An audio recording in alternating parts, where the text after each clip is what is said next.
You know, I was going through Facebook a couple of days ago when I came across a page that suggested, or rather asked the question, why is Star Trek II The Wrath of Khan considered to be the best in Star Trek? There are so many reasons why this question needs to be answered, and I'm assuming that the question was asked by someone who really hasn't spent a lot of time paying attention to Star Trek.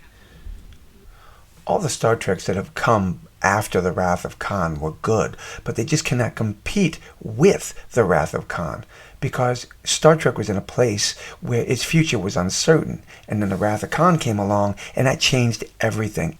It set the tone for what would come after it. Everything that followed would try to copy or imitate in some way, shape, or form the very everything about the Wrath of Khan, from the uniforms to the ships to the battles to the storylines. The Wrath of Khan, Nicholas Meyer, set a precedent that to this day is still being followed. Even in modern day Star Trek, as dumb as some of these shows are, they still have a feel of Nicholas Meyer and his presence and what he did for Star Trek. The Wrath of Khan was just a brilliant piece of work.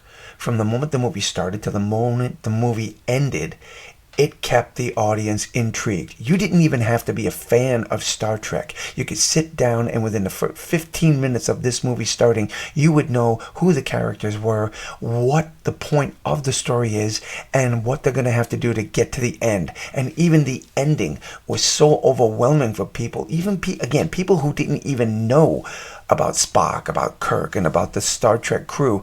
The ending made people cry. The sets were great. The uniforms were fantastic. The very idea of opening the movie up in the middle of a training exercise, the Kobayashi Maru, and yet people were thinking that this was an actual event that was taking place out in space. In fact, the Kobayashi Maru was such a brilliant piece of storytelling and how they trained Starfleet officers that this would be used for the continuation of the Star Trek franchise. Another brilliant piece of this movie was the fact that they used age as a driving plot point for the movie. Kirk feeling like just because he hit 50 and he's not in the command of a starship anymore, his days of usefulness were over, and he was just showing it, and it was just fantastic how they used this.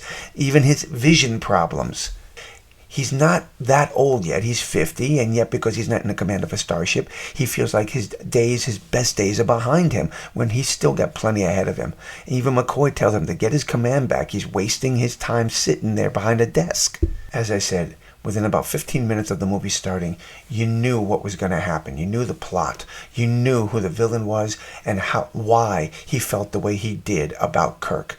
Khan was royally ticked off at the situation that he was stuck in, and the fact that people he cared about had died and Kirk never came back to check on him. Another reason why The Wrath of Khan was so good and to this day still holds up is the effects. You can tell that this is a puppet, but at the same time it looks real. And the things that are about to be done to these two just so Khan can get off this planet is evil. He's just an evil man who is hell-bent on getting his revenge. It may have been a cheap scene right here, but it was believable. The acting was fantastic. Another reason why this movie is still popular today. The acting was phenomenal. One of the most amazing things about The Wrath of Khan and its storytelling is the idea of life and death, which is a brilliant piece about this film. The creation of life and death regarding the Genesis device and how it's able to destroy life, meaning other planets or asteroids or moons, to create a whole new planet. On a personal note, I think the ships, the models, look more real in the original Star Trek movies than they did going forward into the next generation. The military aspect of the film was definitely something that really worked well and was used throughout the rest of Star Trek. The naval aspect of the naval feel of this was just seen throughout the remainder of the franchise. The revenge that Khan sought and got on Kirk throughout this movie was something, again, that still holds up even by today's standards and by special effects of today. Science fiction is supposed to tell us stories that we would see impossible today, but in futuristic standards could be possible. The creation of life inside a moon is just an amazing thing to think about. And that's another reason why the Wrath of Khan stands up to the test of time even today. It is still a brilliant thing to watch. Like the stories you'd hear about from World War II movies, two battleships or spaceships now battling in the Matara Nebula, a hide-and-seek game. And to this day is still considered one of the best battles in Star Trek franchise. A battle of wits between a commander who knows how to battle in space and another one just going on pure hatred for Kirk. In the end, the Wrath of Khan stands the test of time because it had a brilliant story, it had a great cast, and a solid piece of science fiction that everyone loves. And it would be wrong of me to end a video without talking about this right here. Spock's sacrifice is one of the best deaths, not only in science fiction, but in cinema history. I remember sitting in the theater and hearing people cry. They were furious too at the idea that they killed off Spock.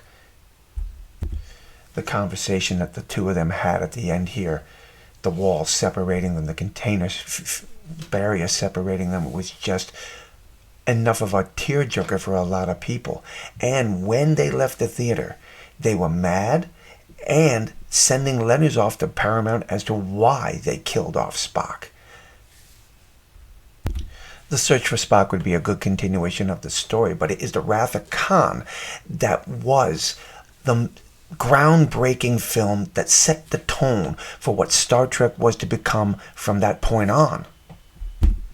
As I said at the beginning of the video, if you go looking through any part of Star Trek after the Wrath of Khan, from Next Generation, Deep Space Nine, Voyager, even up to the new stuff today, you're going to see a touch of Nicholas Meyer and Harve Bennett in everything that is there. Their presence set the tone, and their actions and what they did with the Wrath of Khan set the tone for what Star Trek would become. And I am saying to this day that that is the reasons why the Wrath of Khan is considered to be the best Star Trek film. It saved Star Trek and gave us so many great stories after that. Well, drop your comments below, my friends. Let me know what you think. And until the next time, God bless.